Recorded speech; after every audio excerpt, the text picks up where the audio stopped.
Salut la team Doko, bienvenue pour ce nouveau WOD pour ce samedi. Alors, vous allez faire 4 tours de 5 soulevés de terre par bras. Vous pouvez utiliser une bouteille d'eau, un kettlebell, un dumbbell. Si jamais vous souhaitez utiliser un pack d'eau, vous utiliserez vos deux bras pour faire vos répétitions. Donc comme d'habitude, l'objet commence au sol.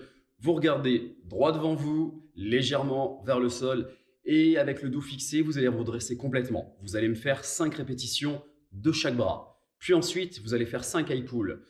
Comme d'habitude, l'objet va commencer au sol, le dos fixé, le bras tendu. Vous allez pousser fort sur vos jambes et en essayant d'avoir une belle extension de hanche, vous allez monter le coude le plus haut possible. Là aussi, 5 répétitions par bras, sauf si vous utilisez un sac ou une barre ou sinon, bien entendu, votre pack d'eau qui sera très utile aujourd'hui. Vous allez enchaîner sur 5 strict press. Pour votre strict press, vous mettez votre objet sur vos épaules, puis tout simplement vous pressez à la force des bras. Rien de bien difficile.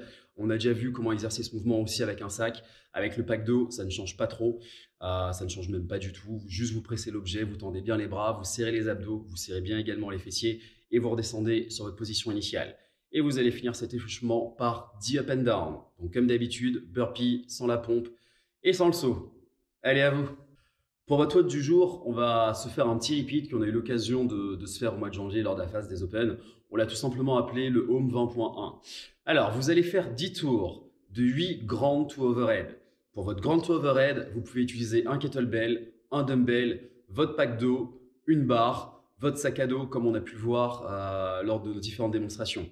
Vous pouvez faire soit du clean and jerk. Donc pour rappel, votre clean and jerk, vous démarrez avec votre objet au sol. Le dos bien droit, vous allez venir épauler votre objet et puis après, avec une petite flexion des jambes, vous allez amener l'objet au-dessus de votre tête. Donc le clean and jerk, ça peut être une solution pratique pour ceux qui sont moins à l'aise avec le snatch. Le snatch, la position de départ est la même, vous partez du sol et cette fois-ci, sans mettre de temps de transition au niveau des épaules, vous allez tout simplement amener votre objet directement au-dessus de votre tête, bras totalement tendus. Après, vous allez avoir 10 burpees over votre object à réaliser. Donc, je fais un burpee classique et je vais passer sur le côté par-dessus mon objet. Si vous avez la place chez vous, vous pouvez essayer de me faire un beau burpee facing the bar ou facing the objet, bien entendu, vu que c'était un peu la vraie version qu'on devait réaliser sur ce 20.1. Vous allez avoir un cap time de 18 minutes pour pouvoir réaliser votre WOD.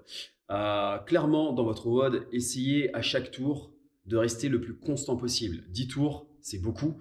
Et pour tous ceux qui ont pu tester ce WOD en mois de janvier, on a pu voir qu'il était très demandant d'un point de vue cardiaque. Donc, votre premier objectif, forcément, c'est de finir dans le cap time. Le deuxième objectif, si mon premier tour, je le fais en moins d'une minute, c'est d'essayer de garder à plus ou moins 5 secondes chaque tour équivalent à ce premier tour. Voilà, amusez-vous bien et prenez du plaisir sur ce WOD de samedi.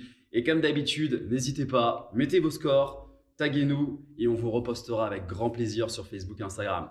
Stay at home.